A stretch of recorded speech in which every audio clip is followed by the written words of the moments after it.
Ամուսնալուծված տղամարդկանց համար հայր լինելը շատ դժվար է։ Նրանք ունեն կապը կորցնելու վախ, խորը մեղքի զգացում։ Մի այցելու ունեի, ասում էր, որ երբ որ երեխաներս մեր տուն են գալիս, ես այդ 2-3 օրը ամեն ինչ անում եմ, որ կատարյալ լինեմ։ Բայց երբ որ իրենք գնում են, նորից սկսվում է դատարկությունն ու միայնակությունը։ Շատ ուրիշ այցելու ունեի, որ չէր ցանկանում ամուսնալուծվեր։ Նրանք շատ վատ հարաբերությունների մեջ էին։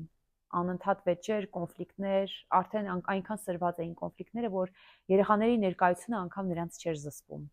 Բայց հայրը ասում էր, ես չեմ կարող ամուսնալուծվել, որտեվ չեմ պատկերացնում իմ կյանքը առանց երեխաների։ Ամուսնալուծությունը ինձ համար դա երեխաների կյանքից ժամանակը խլելու, այդ ժամանակը իրենց հետ անցկացնելու հնարավորության կորուստ է։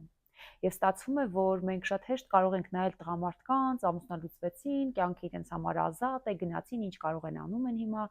բայց մենք հաճախ չենք գնում այդ խորը շերտերին, թե իրենք ինչ դժվարություններ ունեն։ Իսկ դրանք ես տեսնում եմ թերապիայի մեջ։ Այսինքն երկու դեպքում էլ իրավիճակը դժվար է։ Մի կողմից մենք տեսնում ենք ծնողներ, ովքեր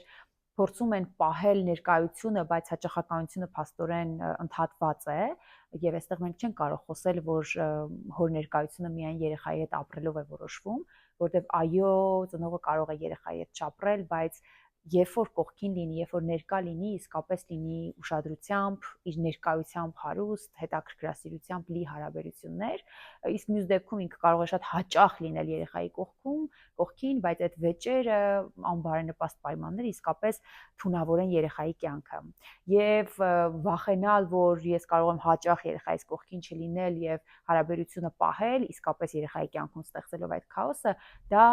պետք է մտածենք ինչքանով է գործնականում շահավետ երեխայի համար, ինչքանով են այդ թունավոր տոքսիկ մթնոլորտը բարենպաստ երեխայի աճի ու զարգացման համար։ Շատ երեխաների համար հոր ներկայությունը ավելի կարևոր է, քան հաճախականությունը, որովհետև այդ ներկայությունը կարող է լինել ուշադրությամբ, հոգատարությամբ, հետաքրքրվածությամբ, եւ ես ուզում եմ հարց տալ իմ լսարանին. միթե մենք հոր ներկայությունը երեխայի կյանքում կարող ենք միայն չափել իր հետ ապրելով։